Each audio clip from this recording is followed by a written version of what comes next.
Lezzet Dünyası kanalımdan herkese merhabalar. Kanalıma, mutfağıma hoş geldiniz arkadaşlar. Bugün sizinle harika bir baklava tarifi paylaştım sevgili arkadaşlarım. Bu tarifi ilk kez denedim ve gerçekten çok memnun kaldım ve kesinlikle sizlerle paylaşmak istedim. Bakar mısınız sevgili arkadaşlarım, hamurun açılmasına o kadar güzel açıldı ki hamur. Hiç beni yormadan, böyle çok uzun süre bekletmeden, yani saatlerce dinlendirmenize gerek yok. Evet sevgili arkadaşlarım, dilerseniz bir an önce tarifimizin yapılışına geçelim. Bakalım nasıl yapmışım, beğenecek misiniz? Sizin de fikirlerinizi almak isterim. İyi seyirler diliyorum. İlk önce uygun bir yoğurma kabının içerisine şöyle bir yemek kaşığı, yani 50 gram kadar tereyağı, dilerseniz margarin de kullanabilirsiniz. Üzerine 2 adet yumurta, yarım çay bardağı sıvı yağ, şöyle yarım çay bardağı süt, yine aynı şekilde yarım çay bardağı yoğurt.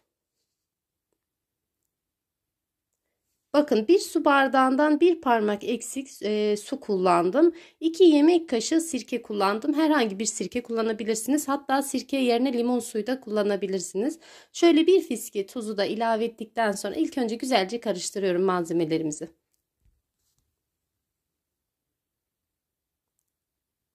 Daha sonra kontrollü bir şekilde unumuzu ilave edelim sevgili arkadaşlarım. Ben efsane böreklik ve baklavalık un kullanıyorum. Toplamda 6,5 su bardağı kadar un kullandım. Bu arada su bardağımın ölçüsü standart 200 milim. Çay bardağım ise 125 milim. Malzemelerimi önce güzelce karıştırıyorum. Daha sonra pürüzsüz bir kıvam alana kadar yoğuracağım. Dediğim gibi böyle yumuşacık bir hamurumuz olması gerekiyor. Evet, hamurun kıvamı ise bu şekilde. Ele yapışmayan bir hamur olmalı. Dediğim gibi yumuşacık, pürüzsüz bir kıvam alana kadar yoğuralım. Açıkçası sevgili arkadaşlarım, birçok baklava tarifi denedim ama ben hiçbir baklavanın içerisine tereyağı veya margarin kullanmadım. Yani şu mantıkla bakıyordum. Tereyağı veya margarin hamuru yumuşatır diye düşünüyordum açıkçası. Baklavanın ise daha böyle çıtır, gevrek olmasını istediğimiz için çok da mantıklı gelmiyordu bana. Şunu da hemen belirtmek istiyorum. Ben baklava tarifinde, yani baklava hamurunda kesinlikle kabartma tozunu tavsiye etmiyorum. Uzun süre ben unlu mamullerde çalıştım ama hiçbir ustanın ben baklava tarifinde, baklava hamurunda kabartma tozu kullandığını görmedim. Evet, şöyle hamurumu tezgahımın üzerine aldım. Toparladıktan sonra gelişi güzel kestim. Ve 10 tane beze olacak şekilde hamurlarımı böyle yuvarladım. Daha sonra üzerine çok hafif bastırıyorum. Hamurun kıvamı gerçekten çok güzel oldu. Bu arada hamuru bastırırken veya hamuru açarken nişasta kullandım. Şöyle bezelerin üzerine bolca nişastayı serpelim. Bu şekilde elimizle bastıralım. Kesinlikle merdane vurmanıza gerek yok. Bu şekilde çok daha pratik olur. İlk önce böyle ikişer ikişer bezeleri üst üste yerleştiriyorum. Ama birazcık fazla nişasta serpin. Daha sonra hepsini üçerli beşerli üst üste alın ve tekrardan bastırın. Dediğim gibi hiçbir şekilde merdanelemenize hiç gerek yok. Şöyle bir tepsimin içerisine yerleştireceğim. Üzerini kapatacağım. 1 saat, 1,5 saat kadar dinlendireceğim. İsterseniz bu hamuru akşamdan yoğurup sabah da hamuru açabilirsiniz. Şekil verebilirsiniz. Ne bileyim 2-3 saatte dinlendirebilirsiniz. Nasıl seviyorsanız, ama hiç gerek yok. Hamuru ortalama 1 saat dinlendirmeniz yeterli. Tek dikkat etmeniz gereken şey üzerine hava almayacak bir şekilde kapatmanız. Hamurum dinlenirken ben de şerbetini hazırlamaya geçtim. Şöyle 4 su bardağı toz şekerin üzerine 4,5 su bardağı suyu ilave ettim. Şöyle yarım limon suyunu da sıktıktan sonra ilk önce güzelce karıştıralım. Daha sonra orta ateşte böyle ara ara karıştırarak şerbetimizi kaynamaya bırakalım. Sevgili arkadaşlarım, kesinlikle kısık ateşte veya orta ateşte olsun. Yani yüksek ateşte çok hızlı bir şekilde şerbetimizi pişirmeyelim, kaynatmayalım yani. Tıpkı bir yemek pişirirken hani yüksek ateşte pişiririz, içini çekmeden pişer ya. Bu da onun gibi. Aslında bu gibi şerbetli tarifler, baklava, ne bileyim şekerpare olsun, irmik tatlısı olsun, en dikkat etmemiz gereken şey şerbetidir. Kısık ateşte veya orta ateşte kaynaması gerekiyor. Kaynadıktan sonra en az kısık ateşe alalım. En az 20 dakika daha kaynatalım. Evet, hamurlarımızı da şöyle aşağı yukarı 1,5 saat kadar dinlendirdim. Hamurumun, yani bezemin bir tanesini alıyorum. Diğerini tekrar üzerini kapatıyorum.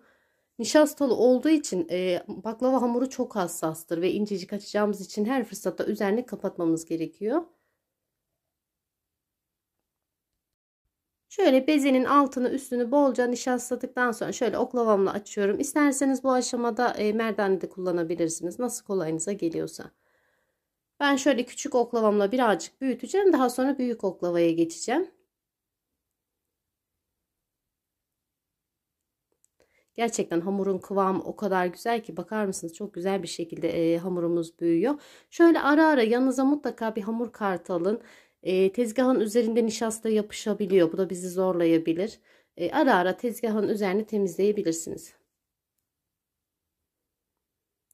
Ben biraz hamur açma işlemini birazcık bu aşamayı uzun tuttum. Ne kadar kolay bir şekilde, ne kadar pratik bir şekilde hamurumuzun açıldığını görmenizi istedim. Evet sevgili arkadaşlarım, siz videomu izlerken benim de sizden küçücük bir ricam olacak. Eğer hala kanalıma abone değilseniz abone olmayı, yeni videolarımdan haberdar olmak için bildirim zilini açmayı ve videolarımı beğenmeyi unutmayın lütfen. Kanalımın büyümesi ve güzel bir yerlere gelmesi için sizin desteğinize çok ihtiyacım var ve ben gerçekten destekleriniz sayesinde kanalımın çok güzel yerlere geleceğine gönülden inanıyorum. Tariflerimi denerseniz olumlu veya olumsuz yorumlarınızı, fikirlerinizi almak isterim. Gerçekten son zamanlarımda tariflerimi deneyen birçok takipçim, birçok arkadaşlarım var. Düşüncelerini benimle, fikirlerini benimle paylaşıyorlar. Gerçekten bu durum beni çok mutlu ediyor. Yorumlarınız benim için çok kıymetli. Küçük bir emoji, küçük bir yorum, hatta küçücük bir noktada bıraksanız gerçekten çok değer veriyorum. Ve bu şekilde bana destek olduğunuzu biliyorum. Ayrıca sevgili arkadaşlarım malzemeleri ve tariflerimin yapılışını ayrıntılı bir şekilde açıklama kısmına yazıyorum. Oradan da bakabilirsiniz. Hepinize desteklerinizden dolayı tekrar teşekkür ediyorum. Evet bakar mısınız sevgili arkadaşlarım? Yani benim tezgahımı ben masanın üzerinde açıyorum. Masanın üzeri doldu. Hatta daha da açılma payı var ama bu kadar, yani açma alanım küçük olduğu için bu kadar büyütebildim ancak.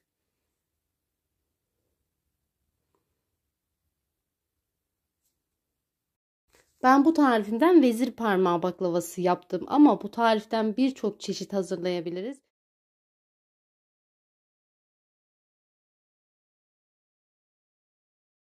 Evet, hamurumu açtıktan sonra tam ortadan kesiyorum. En ince oklavanızı kullanmanız gerekiyor bu işlemi yaparken.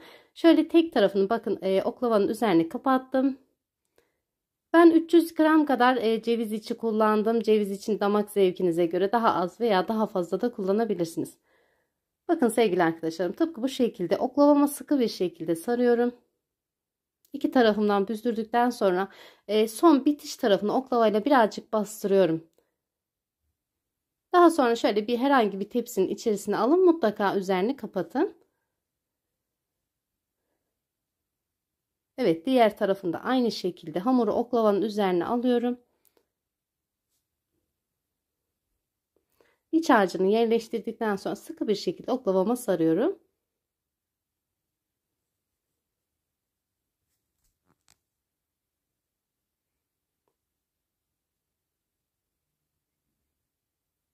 Daha sonra yine tepsimin içerisine alacağım ve mutlaka üzerini kapatıyorum.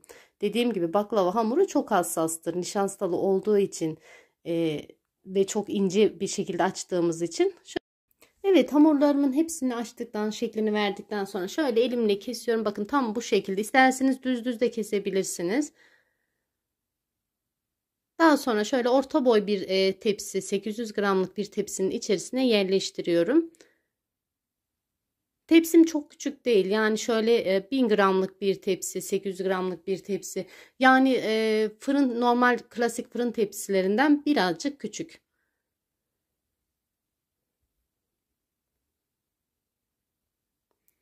Dediğim gibi bu tariften, yani isterseniz bülbül yuvası diyorlar, böyle dörder bölüyorlar, hamuru yuvarlıyorlar, öyle de çok güzel olur. Bu şekilde de çok pratik. İsterseniz direkt tepsinin içerisine bu şekilde yerleştirin, daha sonra kesin. Birçok baklava çeşidi var, birçoğumuz biliyoruzdur. Evet, şöyle güzelce yerleştiriyorum. Bu arada ben 150 gram tereyağını erittim. İçerisine yarım çay bardağı sıvı yağ ekledim yüzeyine sürmek için. Gerçekten görüntüsü çok güzel oldu sevgili arkadaşlarım. Dediğim gibi kesinlikle denemenizi tavsiye ediyorum. Evet, şöyle 150 gram kadar tereyağımı erittim. Yarım çay bardağı sıvı yağ ekledim. Daha sonra ilk önce böyle fırçayla sürüyorum. Yani biraz kıvrımlı bir model olduğu için aralarına girmesi için. Daha sonra kalan sosunu üzerine dökeceğim. Evet, baklavamızın sosunu da böyle bolca sürdükten sonra ilk önce 200 derecelik fırında şöyle 8-10 dakika kadar pişirelim. Baklavamız kabardıktan sonra 180 dereceye alalım ve ben toplamda 45 dakika kadar pişirdim. Bakar mısınız sevgili arkadaşlarım? Çok böyle üzerinin kızarmasına gerek yok. Baklavalar ilk sıcağı gittikten sonra yani şöyle dokunabilecek kadar soğusun. Kesinlikle kaynar olmasın. Şerbet tamamen soğumuştu zaten. Yani baklavada ılık diyebilirim. Şöyle her tarafına eşit olacak şekilde mutlaka her tarafına şerbet değsin. Şerbeti döküyorum. Çok hızlı bir şekilde şerbetini çekecek. Ben aşağı yukarı 1 saat kadar dinlendirdim. Bakar mısınız? Şerbeti oldukça bol oldu. Ve şöyle 1 saat sonra tam olarak şerbetini çekti. Dilerseniz bu şekli verin, pişirin. Mesela bayramda bu tarifi deneyecek olursanız pişirirsiniz. Son Arefe günü şerbetini dökebilirsiniz. Öyle de olabilir. Şöyle 1 saat dinlendirdikten sonra iç kıvamını, iç dokusunu da sizinle daha yakından paylaşmak istiyorum. Gerçekten çok pratik bir baklava tarifi. Görüntüsü çok güzel ve en pratik şekillerden biri diyebilirim. Dediğim gibi bu tarifi kesinlikle denemenizi tavsiye ediyorum ve denerseniz olumlu veya olumsuz yorumlarınızı bekliyorum. Evet sevgili arkadaşlarım, bugünlük de benden bu kadar. Videomu izlediğiniz için hepinize çok teşekkür ediyorum. Deneyecek arkadaşlara şimdiden afiyet olsun. Allah'a emanet olun.